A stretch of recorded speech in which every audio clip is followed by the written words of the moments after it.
my office manager, through those bitter years and what have you, never failed to come to the office. And she didn't mind if they were going to dynamite, blow up the office building or shoot it up and all.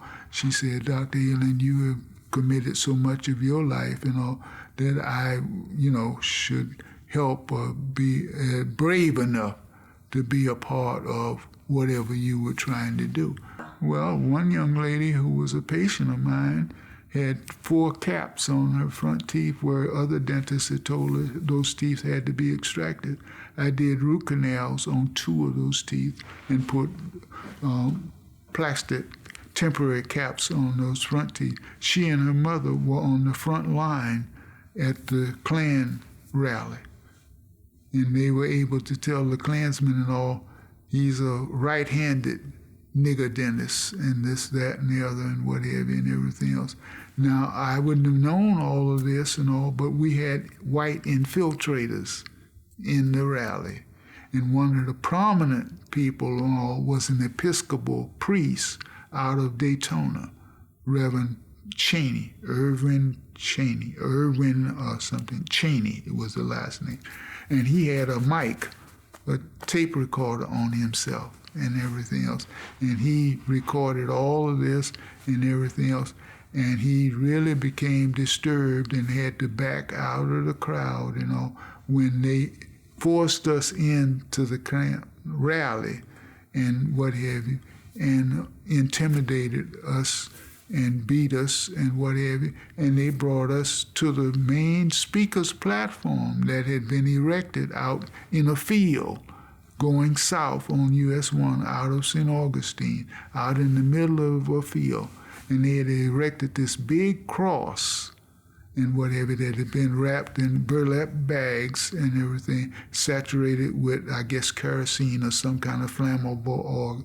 And right here in the slave market, they had been passing out handbills all day long that Reverend, his last name was Lynch, Connie Lynch, out of California, who was a great Klan's whatever.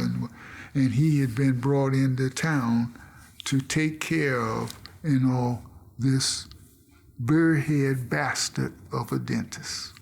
Well, naturally, we were curious and everything, we were stupid enough to drive on the side and park on the side of the road of US 1, Federal Highway, and they were looking over into the field where the rally, because they had big mic systems and all, and we, from the point where we were, we could hear what they were saying, I guess, not totally as clear if we had been there in the audience, but at least we got a little feel of what was going on and what was being said.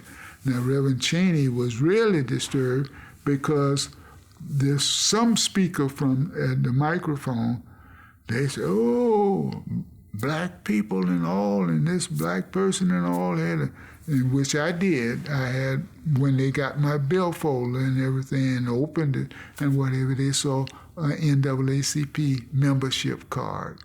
And he's a member of the NAACP and the blah, blah, blah, blah. First of all, he wanted to know if any of them had ever smelt the smell of a nigger burning.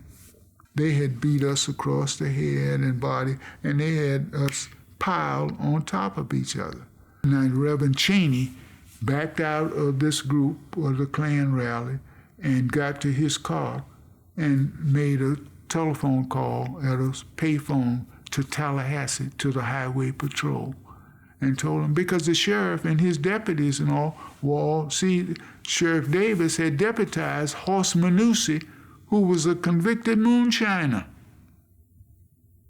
And it was still doubtful what he had ever had in Florida. Once you do federal time and all, you have to go through the thing that we had to go through to even get our civil rights restored. I went through the entire 5 years here in St. Augustine, and now here we are talking about a 50th year anniversary of civil rights and everything. And I'm still wondering from time to time, where are the good people, the brains thinking kind of salt of the earth people who believe in fairness and I'll just say human rights. I'm not angry with any one person and whatever. There's a system or something that I'm still totally in doubt about and kind of disenchanted with and what have you, because as I said now, how hard would it for most people would it be to abide by the golden rule?